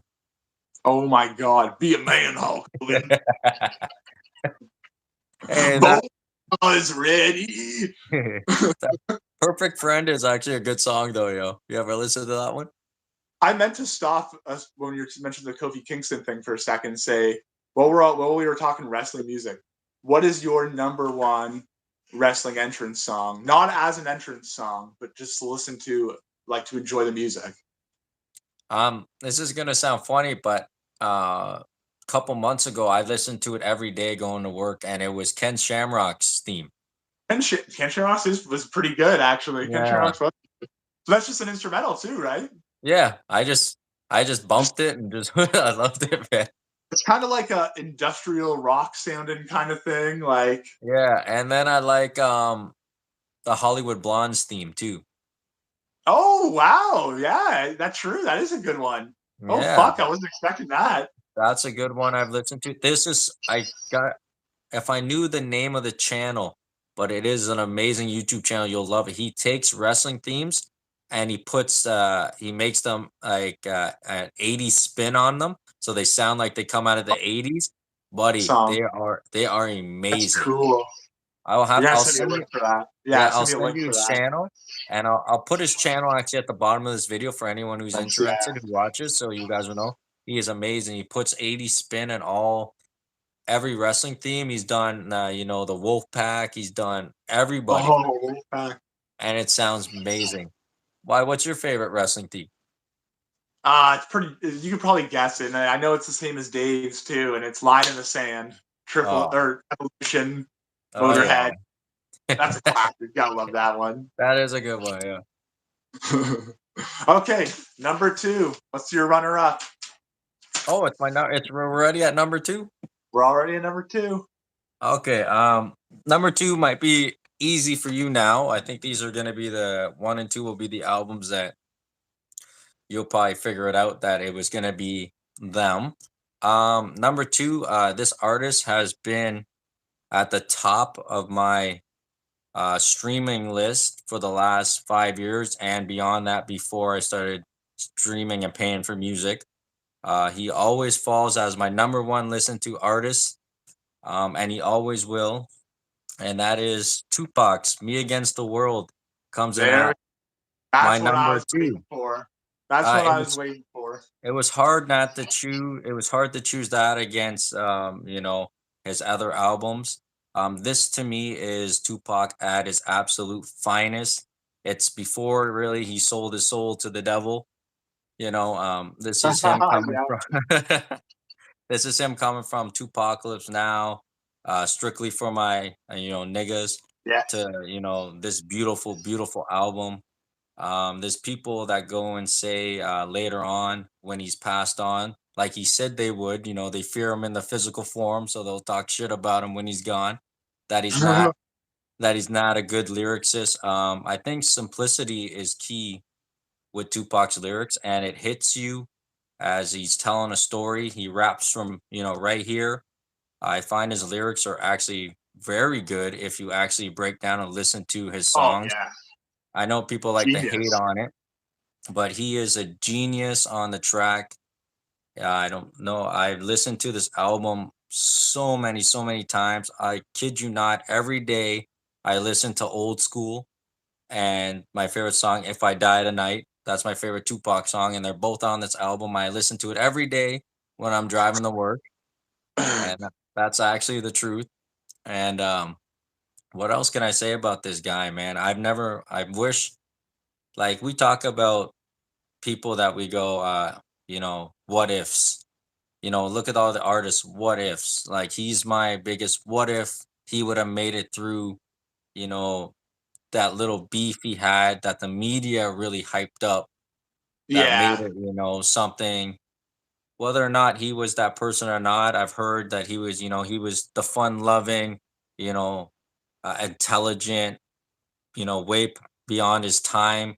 And then there was some when he was that thug, he was gonna do what, he wanted to do. He didn't give a fuck. What if he would have made it past this time? I've listened to so many interviews on this guy. There was actually one that just came out that's never been out when he's talking in 1996 and he's going, I want to wrap up rapping and I want to go into films and directing films fully. So we might not have seen him in the rap game Yeah. anymore. Like, we look at rappers at that time that really broke the mold. He was his first album was, declared by, the state that, like, don't buy this album, take it off the shelves. Tupac was now Yeah. strictly for my niggas. He was acting. He was acting with Janet Jackson. He had, some pretty good, funny movies, right? They're And not. he was definitely invested in the acting. Yeah, like, he's one of the guys that really pushed hip hop to where it is today, and I love him to death, man. And when I was thinking when that Black Lives Matter happened, and you have all these celebrities, they always look at, people, oh, what's LeBron have to say about it? What's this? What's that? And they only put it on Twitter. They don't go there. I can tell you right now, if this man was alive, he would have been there front and center, Yeah, front line. right there on the streets, pushing and politicking. He's always been about his people. I've never ever listened to a Biggie album because of Tupac. When I was growing up, my brother, he was You a got it. Tupac fan, and he told me, it's either you pick Tupac or Biggie. And I rode with my brother, and it was Tupac all the way. So I've heard Biggie tracks. Don't get me wrong. And I'm not saying Biggie's not good, because Biggie's amazing in his own right, even though he did steal all his shit from Notorious B1. So don't tell me he didn't. But I never listened to a full Biggie album. Tupac's always been my guy. And at number two, man, it falls Me Against the World. I can talk about this man all day and what he's meant to me. He got me through a lot of stuff. I remember just, laying on my bed with my headphones and just bumping this album and all his other albums. And this one is Pox at his finest. It's beautiful lyrics, beautiful instrumentals. Please go out and listen to this album. Yeah, if I would have asked you in high school, would that have been your favorite Pac album too back then? Or Yeah, yeah, because I used to yeah, bump this one. I love all his other ones too. because I Obviously, remember the one I was expecting. To be honest, I thought it was I thought the Machiavelli album was going to be. oh, you thought that? Yeah, That yeah. that's a good album too. It does have a lot of good tracks. And the thing I with remember Pac us back playing that a lot in high school. Yeah. The thing with Pac when he's, insulting and dissing someone, a lot of those guys on the East Coast would kind of, hide it. They wouldn't say his name, but he would straight up go in there, be like, nah, Yeah, you're a bitch. yeah, Fuck you, yeah. Biggie. Fuck you. Like, he was raw, he was rugged, he was real, and I feel all his lyrics. So I have no problem with his lyrics. How people say he's not a good lyricist, I think he writes beautifully. Yeah. And I mean, I don't agree with when he killed Bernie Mac that time, but Yeah, I other don't than agree with that, that. great guy. Yeah.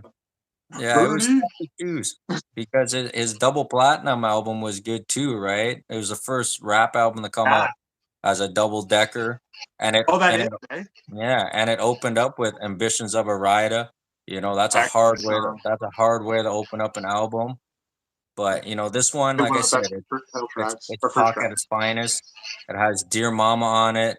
It has a lot of great tracks on it. So please go out and listen to this album. I recommend it. Yeah. Yeah. Probably the album with the most emotional depth that he has. Oh yeah, absolutely. All right, buddy. Give me your Okay. number two. My number two. Another one pseudo influenced by the punk genre. This one, a 70s album, 1977's release of Marquee Moon by Television. Oh, okay. This is one you're probably not familiar with. However, I've always marveled that this album wasn't played on classic rock radio because unlike a lot of their punk punk whatever bands in the punk scene, I'm blanking on the words with them. Yeah. Their music is very it's more ambitious. It's less dirty, less less simple. It's more this is more like your classic rock. There's a lot of more influences from the frontman Tom Verlaini's interest in jazz, and it's a lot of the album really its contents is a lot of guitars interweaving with each other, and he draws a lot of his lyrical influence from like French poetry and stuff like that. It's Okay. very different from the other bands of its time. They came out of the late '70s scene in New York. A lot of people know that is they come from the club CBGB's, the famed club CBGB's, which is the band where the Ramones got started, Blondie got started, the Talking Heads, the Police, endless amount of bands. And Television was actually CBGB's first house band. That's how they got started. Wow. And Yeah. yeah, it's an outstanding album. The guitar work on it is very unique, and it's not super out there, unlike a lot of the other alternative albums I have on my list. That's why I'm surprised that no tracks on it are played on the radio. I understand the title track, Marquee Moon, is an excellent song, probably my favorite song on the album. It's like a 10-minute song, so of course it couldn't be on the radio. But other songs like Friction, See No Evil, they're short, good, great 70s rock music. It holds up to today. Tom Verlaine, he just died a couple years ago. I really regret not going to see him play some of Television's music. Really, they only have a couple albums, but this one is really a masterpiece. Really, really good 70s rock album. Marquee Moon, Television, my number two album of all time. Now, with it not being played on the radio, for anyone out there, we are in Canada, Ontario, so our radio laws are very strict. I don't know Yeah, how it is in the States or in Europe and stuff. They might actually get this band on the radio. Do you know or no? yeah, maybe. And I'm sure like there's some alternative rock stations that might play it and stuff. But I just think it's out of most people's wheelhouse. Like I don't think when people think of 70s rock music, even from that scene, people, your casual music fans, they'll know the Talking Heads, they'll know Blondie, they'll know the Ramones. But Yeah. Television, maybe just because they didn't stick around long, maybe because they only had the one album, maybe because that one album came out early in that scene, they just don't seem to have that lasting power. They've very highly regarded, critically acclaimed. They even when they went to record that album initially, they even went into the studio with famed producer Brian Eno, but they didn't like the original. They didn't like the recordings that they did with Eno, and they ended up stepping it back into the studio in '77 to do the final cut. But yeah, really outstanding demonstration of interweaving guitars. Very interesting album lyrically and instrumentally, and it's gone on to influence bands like Sonic Youth, REM, lots of bands Okay. like that. Lots of bands. Yeah, That's another good listen to for anyone listening. yeah. So One of the what's your more take accessible albums on before my we get list. to number one here? Um, what's your take? Because when I'm looking at the album covers of my favorites and your favorites, they're very original and very unique. It's just like the older style video games. They're very unique that Yeah. make you, when you go to the store, you don't know necessarily how good it is or what the review is because you're basing it on what you see. How much of the album cover influences you when you're shopping around? Um, when I'm when I my initial listen, I think it plays a big part because I feel like it's part of setting the environment. Like I'll buy a record, take it home, put it on a spin, and the whole time I'm holding the sleeve and I'm looking at it. I'm looking at the inner sleeve, whatever they got. So it almost sets the tone as well with the music. Like I feel like the cover needs to reflect the sounds you hear on it, and I think most great albums they usually do a pretty good job at selecting the art. And it doesn't sometimes doesn't take a lot of effort. Sometimes people are just like, let's just go with this. And for whatever reason, it just seems to work. Sometimes Yeah. simple's better, right? With album artwork. Yep. Do you recall your very first CD or album you Oh, I purchased? do, and I actually have it on vinyl. And I was gonna pull it out if this came out. Uh, where is that sucker? You were prepared, eh? Yes, I was prepared because I thought maybe this would come up. This was the very first CD I ever owned. I heard it at like you brought up earlier, the Cosmic Dances, and that's why I wanted this band's album. And then I mean I don't listen to a lot of them to this day, but when I saw it on vinyl, I had to get it because it's my first album I ever owned. The first album I ever owned was Does This Look Infected? Sum 41. It's a pretty nice vinyl because like it's on green vinyl too. Oh, that looks pretty cool, actually. Yeah, Wow, that's the first CD I ever owned. that's How pretty about you? neat. This is funny. This must have been, yeah, I was still living in Toronto at the time, so this must have been 99, maybe Oh 90, wow. Yeah. 99, 98, 99. And back then we used to get a flyer in the mail, and my dad would order Oh CDs off the flyer. Do you yeah, yeah. remember that? Yeah, what's that called again? My mom did that. I don't remember it I firsthand, don't but I remember heard what them it's talk called, about it. but this is funny. My dad was ordering, I don't know what the hell he ordered, but then he asked Nick, he said, Nick, come order something, and I'll bring that up in a second. But then me and my brother were bugging him. He's like, okay, fine, order something, but only for, I think only for $10. So they had the $10 section. Yeah. So my brother Brandon, he's older than me. He wanted the South Park album, and given Oh, we're so young, right?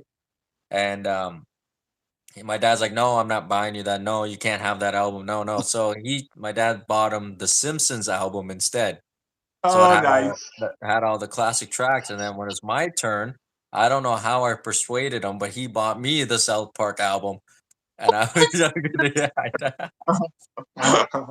He'll be like, well, he won't even get the joke, so yeah. he'll be So fair enough. I just remember I used to hide and listen to it because it'd be suck on my chocolate salty Somebody balls. almost over their mouth and suck 'em. Oh, no, so that's actually my Oh first album, which is god. really funny. But actually, my brother's album, Nick, the one he ordered was the one that like shook me up. Cause I remember when he pulled it out, my dad was like, "Hey, go put that in your room. I don't want the kids looking, like me and my brother looking at it." So I seen a glimpse of it. And I'm like, "What the fuck is that going on?" And I remember going into his room and sneaking in there, and it was on top his dresser, and I pulled it down, and I was just like in awe because I never seen anything like this before, and it was flesh of my flesh, blood of my blood with DMX in the Oh, bathtub covered in he's blood. covered in blood, yeah. And it was so eerie that I opened it up and I went through the booklet and there was some more weird photos of him all covered in blood. And then who knows, it's funny later on, so much decades later, he ends up being one of my top 10 artists of all time. So Yeah. that's a funny story about, how I ended up getting the South Park album as my favorite, as my first CD, but also coming across DMX and not knowing him. Man, DMX in his prime, like I couldn't imagine what like seeing him in a small venue right before he like exploded would have been like. The energy, it would have been like seeing like a hip hop version of like Black Flag. It's just like Oh yeah. the rawness and the ferocity of DMX. Like, His performance at Woodstock is legendary. Oh, yes. So good. He's You the know, perfect guy to kick that off. I mean, yeah, the you whole know, festival ended up being a complete shit show, but his set is unbelievable. just imagine if those guys could have got along because the original Murder Inc. was supposed to be DMX, Ja Rule, and Jay Z. So they were all Right. in a group together. And there was also an artist that I don't know why everyone forgets about him, but he's really good too. His name is Mike Geronimo, but he was also in that group. So it was them four, but then none of them could have got. I think Jay Z and fucking DMX couldn't get along or something. Too So many it ended. alphas. But you look at it from like we say from like 98 to like that 2004 Oh, era, those guys' albums were fantastic. DMX just dropped like just three bangers in like 2 years. Oh yeah, and people sleep on him too. Don't sleep on Ja Rule. His albums were bangers too. Yeah, man. Yeah, so don't sleep on him. And Jay Z had his bangers as well. So it's crazy that group that came. Like we talked about Pac and Biggie. Like where would they have fit? Like I don't like Pac's lyrics are very, media-ish. Like he talks about what he sees in the media, stuff Yeah. like that. It's kind of true to life stuff. I don't know if that would have translated. He would have to change his style up if he was still I think rapping. he would have. I think Yeah, Pac's the kind of guy that would be ever evolving kind of yeah. thing. So it would have been interesting to see him and Biggie translate into that next scene. Even, well, never mind. Big Pun was there too, but like guys that passed away, old Dirty Bastard was around there too, but he was kind of not the same guy he was in the 90s. So it's interesting to see. But what are we at now? Number one? Number one. Number one. Number one. Should we do a quick recap? Yeah, yeah. Let's do a recap. Okay, Let's go. so my, What's your 10 to 2? my number 10 was The Brat. Number 9 was Evil Empire, Rage Against the Machine. Number 7, Alistar. I want you to listen to this album. I'm definitely checking out. Then we got Daz Effects, Straight Suicide. And then another album I want you to listen to, Main That's Sword, the other one I was definitely checking out. Breaking Atoms. I swear, listen to this. You will love the instrumentals and the lyrics. It's beautiful, man. Jazz instrumentals, and then you said Yeah, Nas first yeah. recording. Number 5, Hybrid Theory. Number 4, Cully Buds, Hybrid. So much hybrid. Yeah, number Hybrid 3, theory. Hybrid. Billy Talent 2. They count too. How does that look on my neck? That look pretty good on my neck. Yeah, you pull it off too. Looks just as Number 2, unemployable. my favorite artist of all time, Me Oh, Against the World comes in. And my number 1, I number one. remember for my birthday, it was 2003. My parents were like, "What do you want?" And I was like, "I need this album. I want this album, and I gotta have it." So we went to Walmart and we bought it. I remember the price; it was $23.99 for the deluxe edition. And my dad was like, "Well, if you're getting this, you also need to get a radio." So he went and bought me a little gray boombox with blue speakers, and Yeah. we used to bump this album along with Blackout when we were playing basketball on the street. Oh, love Black. It is my favorite album of all time. I've listened to it so many times. I love it. I love it. I love it. And it is 50 Cent's Get Rich or Die Trying. There we go. Comes in at my number 1. I'm actually What? that It surprised me. surprised? I mean, number one. Yeah, no, that has been my favorite album of all time forever. I absolutely Wow. love it. I don't think if you listen to it, 50's lyrics in this album are absolutely nasty. It is 50 at his best. Obviously, his second album was good too, but this album, his lyrics here are absolutely filthy. If you're into this style of hip hop, we got What Up Gangster, Patiently Waiting, Many Men in the Club, High All the Time, Heat, If I Can't, Bloodhound, Back Down, PIMP, Like My Style, Poor Little Rich, 21 Questions, Don't Push Me. I gotta make it to heaven. The list goes on. This Is Life's on album the is line on that? Life's on the line's on that too, right? yeah, yeah, it's a Yeah. fire album. I'm telling you. This is an amazing, amazing, amazing album. Don't forget 21 Questions. I forgot about that. So the bonus tracks I think had Life on the Line, so you had to Oh, have first gotten one, that yeah. deluxe album. I remember bringing it home, and my dad's like, "Well, you bought it, put it in. Let's see what it is." Because my mom didn't know, and at that time they didn't know I was listening to this type of music. Hi, So when I put that's it what on, that good shit. obviously the intro with the coin, and then it's like, "What up, gangsta? What up?"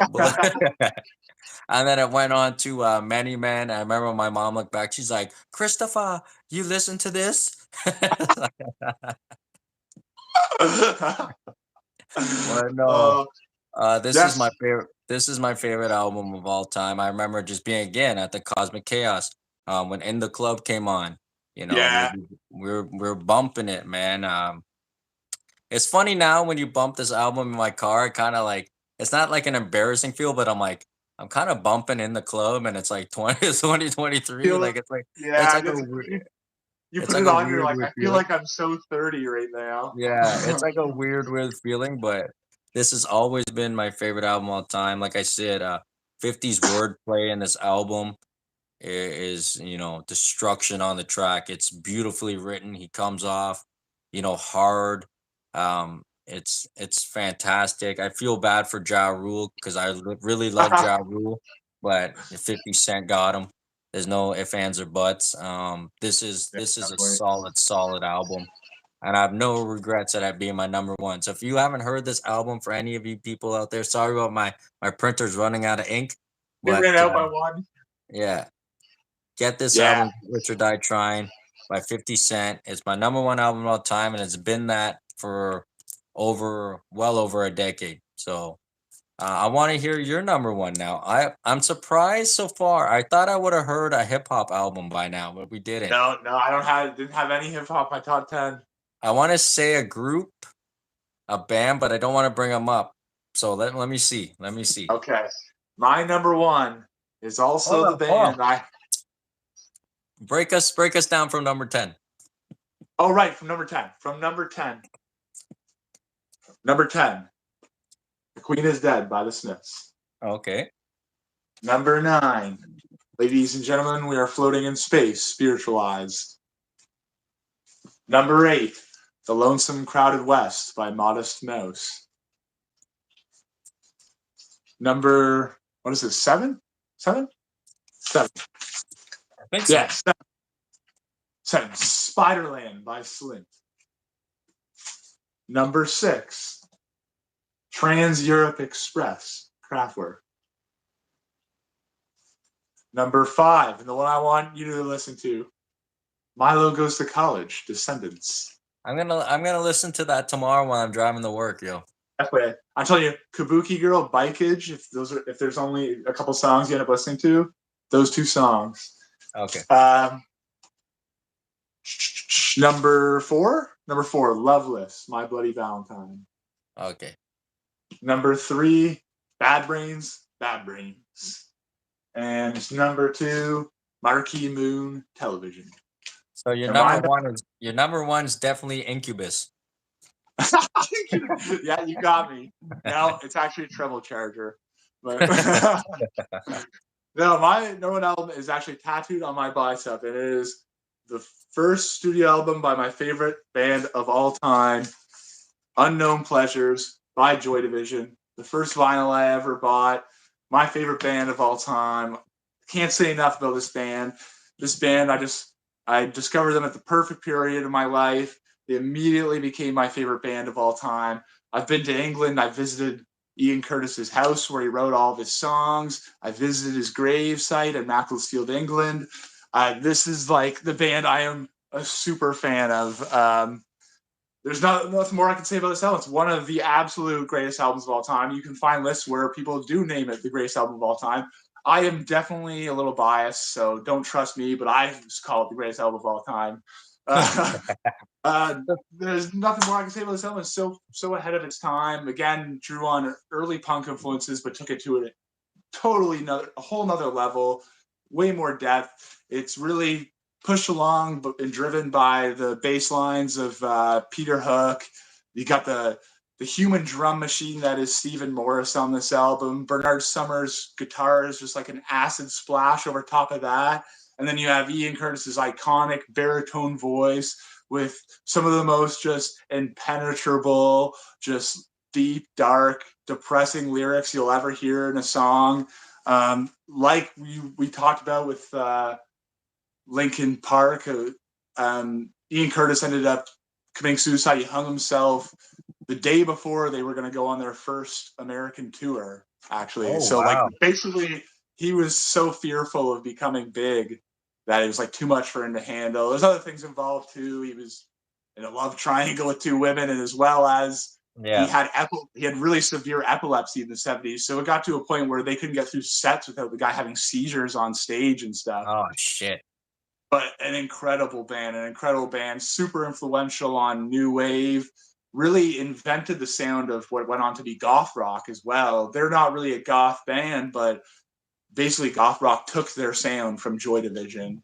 An outstanding album. Like, the band went into the studio as like a post-punk band, but really within the studio with Martin Hannett's production, he added in a lot of ambient sounds in the background, really set the environment, made it sound even more haunting, and really created the environment for the songs. It's just another outstanding album, my absolute favorite album of all time. And I think I know Henry Rollins says it. I've seen a video on YouTube where Henry Rollins says, when all is said and done and the big book of music is written, this album and this band will be looked at as good as any that has ever existed. Beautiful. Beautiful. I figured That's my number one little I band. knew that one was gonna be number one, but I didn't know the band because I don't think I've ever listened to a track. Yeah, that's the thing. A lot of people just literally know it as a T-shirt, the logo, Yeah. because when the hipster craze blew up, this became like the logo. And like I remember my dad being at work and seeing like girls wearing the shirt and be like, "Oh, my son loves that band," and they would like look at him like he's psycho. They didn't know what the fuck he was even talking about. So Just as a T-shirt. when did you get introduced to it? Like, who introduced? Because you said it came at the right time. So Yeah, what led up to this definitely band? at a low point in my life. The same as like when I was talking about the Smiths earlier, how I related to them at a dark period of my life. The other band I didn't want to mention beforehand was Joy Division. Joy Division, maybe the most depressing music I've ever heard. Like, some of these songs are so hopeless and just impenetrable in sounding. Like, I strongly suggest this album. Songs like New Dawn Fades, Shadow Play. It's eclectic. Some of these songs are super catchy. Some of them are drawn out and ambient. Yeah. Opening track like Disorder. You might recognize, was even in the game Skate. The opening track, Oh, was Disorder. it? Okay. It's not. So it is. It's not depressing enough that you couldn't have it like in a setting like that, right? Like, yeah, very interesting album. I strongly suggest to anybody who hasn't heard it. Their second album is just as good, but this is really, I think, the defining sound of Joy Division, Unknown Pleasures. So far, like, I'm not shocked about your picks, but I'm more intrigued because I didn't know a lot of these bands because I knew you were gonna go around that era and that Yeah, theme. So this is very good because I didn't know much about this, so I learned a lot about those bands too. Now I'm very intrigued in listening to them, and I think you're a little shocked about some of mine as well. definitely. I You know what think I expected on yours? I thought there's two I kind of thought might make it. One, I thought Offspring Smash was going to make yours. Oh, really? Yeah. Yeah, that's why I was waiting for that one. I thought that one was going to come. Offspring was close, but remember I put All Star there first. So Right. Yeah. And I thought, what was the other one I was thinking? Well, I said the Machiavelli album. mhm. Fuck, there's another one I was thinking. I can't remember now. I don't know. That's But Miles P. Either. we are not done there because we are now gonna play Buy Rent Sell Oh, nice. featuring Dan, and this is a game like Dan explained before in our previous video. We used to play a version of this, but obviously we switched it up.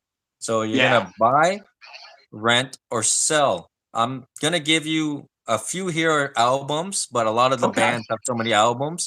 But I'm just gonna name you off a band, and you just say who you'd buy, rent, or sell. Okay. So Band's cool. yeah. So the first one here is gonna be an album of these bands, but the other ones will be whatever. Just the groups. Okay. Okay. So first question: Offspring, Conspiracy of One, Sum 41, No Killer, No Filler, or Blink 182's Enema of the State. What are you gonna buy, rent, or sell? Buying Enema. Okay. Renting. Oof. Yeah. Nostalgic purposes, renting Sum 41, selling Offspring. You gotta rent? Okay, Yeah. okay. This one here, I'm just gonna name off the band because they have so many albums. You just decide who you're gonna do, okay? Okay. Um, Okay. Steely Dan, Oh, Steely Dan. Frank Zappa, Oh, Frank Zappa. Shit. and Dr. Hook. Oh, wow. You're giving me a lot. You're throwing some 70s alternative rock at me. Woo. Um, Steely Dan. It's funny because Steely Dan, I always hear is like this band where it's like you either love them or you just don't get why they're considered this great band. But like Yeah. I'm like right in the middle. I'm like I like Steely Dan. Like I know I'm like obsessed with Steely Dan. But, fuck. Oh man, that's tough. Fuck. Wait, so Zappa, Steely Dan. What was the third again? Dr. Hook. Doctor Hook. Oh no. You I'm gotta gonna buy, go. rent, or sell I. one. Oh man. Oh no, that would make me sell Steely Dan. I can't. Okay, buying Zappa. You gonna what? Oh, I'll buy Zappa. Okay, you gotta buy Zappa. Let me I'll, write it down. not just his music too. Him just as a person, he's fucking badass. Frank Zappa. Um. Oh no, I'm okay. I'm in renting Doctor Hook, selling Steely Dan. Sorry, Steely Dan. Okay, this one's a little different. Kill Switch, Engage, Oh, I seen them live with okay, both singers. Disturbed, or, Oh, or sell, Slipknot. sell and burn the Disturbed. So Disturbed is obviously sell. I'm actually not a huge fan of any of these groups. I've seen these groups because I have friends that love these groups mostly. So, but Slipknot, I appreciate the percussion side of them. So now I'm gonna buy Kill Switch, rent Slipknot, sell Disturbed. I do not like Disturbed metal like that, like Disturbed, Five Finger Death Punch. It literally makes me want to punch myself in the testicles. I I don't can't mind stand that. like I the don't mind that overly stuff. macho, but then and over like, oh, I'm so fucked up and creepy and disturbed looking, but also like this tough metal guy. I fucking hate that putting out that fake ass vibe. Yo, our friend David would be angry at you. I know David probably likes Disturbed. Those bands, yeah, maybe, yeah. Actually, I think David finds Okay, some of those bands lame. this one's gonna be a little different. This one's hip hop. We got Illmatic by Nas. Ooh, We got Marshall Mathers LP by ooh, Eminem. We got It's Dark and Hell is Hot by DMX. oh man. Okay, well, like when I was young, I didn't appreciate Eminem. I grew into appreciation of Eminem. It's kind Yes. of crazy that I used to shit on him because that's insane. He is incredible, and his albums are incredible. But my own bias will have me selling him Okay. and buying Illmatic. You're gonna buy Illmatic and rent It's Hot, It's Dark and Hell is Hot? That's fair. Absolutely, yeah. That's fair. Okay, this next one's a mixture. I put a little mixture here. So we're gonna go Bob Marley, Ooh, Pearl Jam, ooh. Nirvana. Okay. Um, I'll buy. Nirvana's too crucial to my childhood. I'm buying Nirvana. I'm renting Bob and selling Pearl Jam. I thought you But were gonna put Pearl Jam. Yeah, well, Pearl Jam is it's right up there with Nirvana for being this like super important band to me as a kid.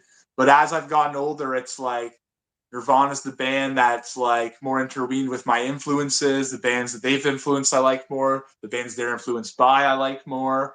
Pearl Jam is a great band, but definitely more of like a traditional rock bands. A little Yeah. less edge. Okay, the last one. This one might be a little easier for you. I'm gonna go Motorhead. Woo! I'm gonna go Dio, Oh, Gio. and then I'm gonna go Sabbath. Oh, that's tough. I'm gonna definitely going to sell Dio. You gonna sell Dio? I like Dio. Oh, I like Dio too, but like Motorhead is like band, first band that like punks and metalheads could agree on, like that. Like, and You then want to Sabbath, like the OG of metal. I think I you gotta want buy Cat Cat Spiva? Sabbath. Buy Sabbath, You gotta and buy Sabbath and rent yeah, Motorhead. So that's what I and got. You Motorhead. got 5 questions. So you picked out of all of them. You're gonna buy Blink 182, Anima Estate. You're gonna buy Frank Zappa. You're gonna buy Kill Switch. You're gonna buy Illmatic. You're gonna buy Nirvana, and you're gonna buy Black Sabbath. That's not bad. Yes. Well, who That's would not you buy for all those? I'm gonna go with Conspiracy of One. I'm gonna take Steely Dan. Steely Dan. I'm gonna keep you with the Kill Switch. Oh man, that third one, that Illmatic, Marshall Matters, that's hard. That's fine. I'm gonna go with It's Dark and Hell is High. That's what I'm gonna buy. I'm gonna buy Bob Marley and I'm gonna buy Motorhead. Nice, nice. There I go. We went So we went similar directions for some of them, different for some. a different variety. I have to say, like, I do appreciate like you Eminem, but growing up, um, it wasn't my type of stuff with talking about killing his mother and Right, whatever, right. whatever. Yeah, like it wasn't just my feel, but I can appreciate him as a lyricist, obviously, like everyone else. But 2 hours in, this has been our longest Our episode. longest episode yet. I'll let you close it because I know you have a special announcement for next week. Oh, next week is a big one. We've been looking forward to it for a while. We've been planning it. You want here? I'll actually give us a little sneak preview to see what you're in store for.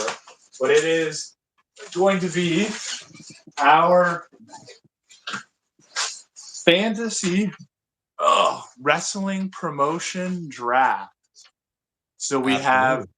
my promotion, the DWA, the Dan Wrestling Alliance, and the CWF, the Chris Wrestling Federation, and we will be Perfect. drafting from a certain criteria. So we'll have to have a certain amount of main eventers, a certain amount of mid carders, tag teams, etc. And we're going to be drafting from a pool of any wrestler ever. At the end, we're going to break down both promotions picks. We're going to talk about which promotion we think would be the better draw, which promotion we think would have the better quality matches, and just what we were thinking for. We're gonna break down our draft after, basically. And I'll tell everyone, make sure you pack a lunch. If you thought this episode was long, next week might double it. But don't worry, I'm gonna turn up the energy. I was just talking to the missus, and I was saying before the draft next week, I'm totally gonna do 2 shots or something like that, just so I'm wild for the draft.